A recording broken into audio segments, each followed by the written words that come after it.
नमस्कार दोस्तों, मैं वॉइस ऑफ राजस्थान आज आपके लिए एक और कहानी के साथ हाजिर हूं। राजस्थान की एक और लोकप्रिय बलिदान और जौहर की कहानी। इतिहास के पन्नों से निकलकर बाहर निकली ये कहानियां अपने आप में वीरता और गौरव को समेटे हैं। कई आश्चर्यजनक बातें भी हैं। जौहर यूं तो आग में होता था, लेकिन एक जौहर ऐसा भी हुआ था जहां क्षत्राणियों ने तालाब में कूदकर जल जौहर किया था।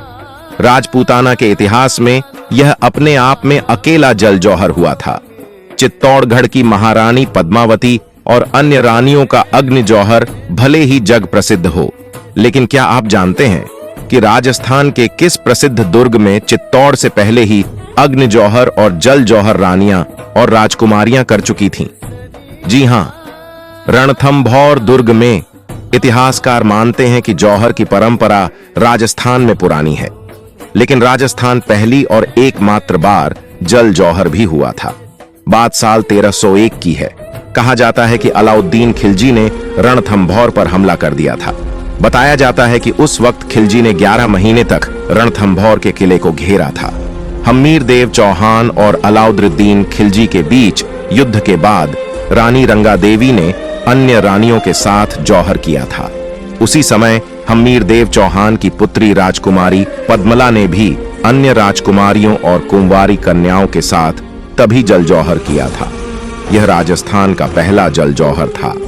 तो आइए दोस्तों, अब हम विस्तार से जानते हैं रणथंभौर दुर्ग और जल जौहर के बारे में। रणथंभौर दुर्ग सवाई माधोपुर से लगभग 6 मील दूर रणथंभौर दुर्ग अरावली पर्वत श्रृंखलाओं से घिरा विकट दुर्ग है। रणथंभौर का वास्तविक नाम रंथपुर है, अर्थात रण की घाटी में स्थित नगर। इस दुर्ग का निर्माण राजा सज्जन वीर सिंह नागिल ने करवाया था और उसके बाद से उनके कई उत्तराधिकारियों ने रणथंभौर दुर्ग के निर्माण की दिशा में योगदान दिया। अबुल फजल ने इसके बारे में कहा कि अन्य सब दुर्ग नंगे हैं, यह बख्तरबंद किला है। राव हम्मीर देव चौहान की भूमिका इस किले के निर्माण में प्रमुख मानी जाती है। हम्मीद देव चौहान ने अलाउद्दीन खिलजी के विद्रोही सेनापति मीर मोहम्मद शाह को अपने यहाँ शरण दी थी। इससे क्रोधित होकर और अपनी साम्राज्यवादी महत्वाकांक्षा को पूरा करने के लिए 1300 ई में खिलजी ने विशाल सैन्य बल के साथ रणथंभौर पर आक्रमण कर दिया। इसमें उसका सेनापति नुसरत खां मारा गया। इस दौरान किले पर कब्जा करने की कोशिशें की, लेकिन ऐसा करने में विफल रहा। 3 असफल प्रयासों के बाद खिलजी की सेना ने अंततः 1 जुलाई 1301 में रणथंभौर किले पर कब्जा कर लिया। राजस्थान के इतिहास का पहला जल जौहर यहीं हुआ था। रणथंभौर दुर्ग तक पहुंचने का मार्ग संकरीव तंग घाटी से होकर सर्पिलाकार में आगे जाता है। दुर्ग इस प्रकार बना है कि उसकी प्राचीर पहाड़ियों के साथ एकाकार हो गई प्रतीत होती है।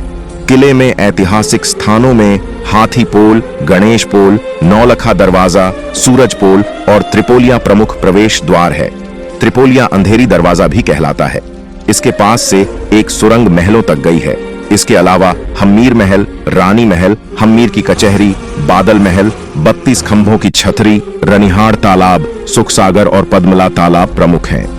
पद्मला तालाब वही है जहां हम्मीर देव चौहान की राजकुमारियों और कुंवारी कन्याओं ने जल जौहर किया था।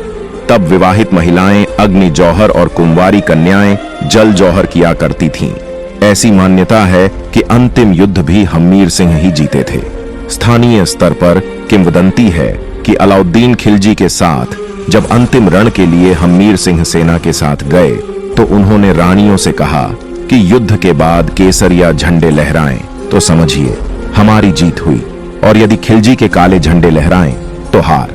युद्ध में हम्मीर सिंह जीत गए थे, लेकिन उनके 3 विश्वासघाती सेनापति रणमल, रतिपाल और सामंत भोजराज अपने सैनिकों के साथ काले झंडे लहराते हुए दुर्ग की तरफ भागे। रानियों ने काले झंडे देख जौहर का निर्णय ले लिया। हम्मीर देव ने हाथी पोल के पास रणमल को पकड़ा और तलवार से उसका शीश काट दिया। बाकी दोनों कमांडरों ने आगे आकर गणेश पोल को बंद कर दिया। तब हम्मीर अपने इष्ट देव शिव जी का स्मरण करते हैं तो शिव की कृपा से उनका घोड़ा पवन वेग से उड़ता हुआ किले की दीवार को पार कर जाता है। लेकिन हम्मीर के पहुंचने से पहले ही रानियां अग्नि जौहर और राजकुमारियां जल जौहर कर लेती हैं। यह देखकर हठी हम्मीर देव चौहान अपना शीश काटकर शिव को अर्पित कर देते हैं।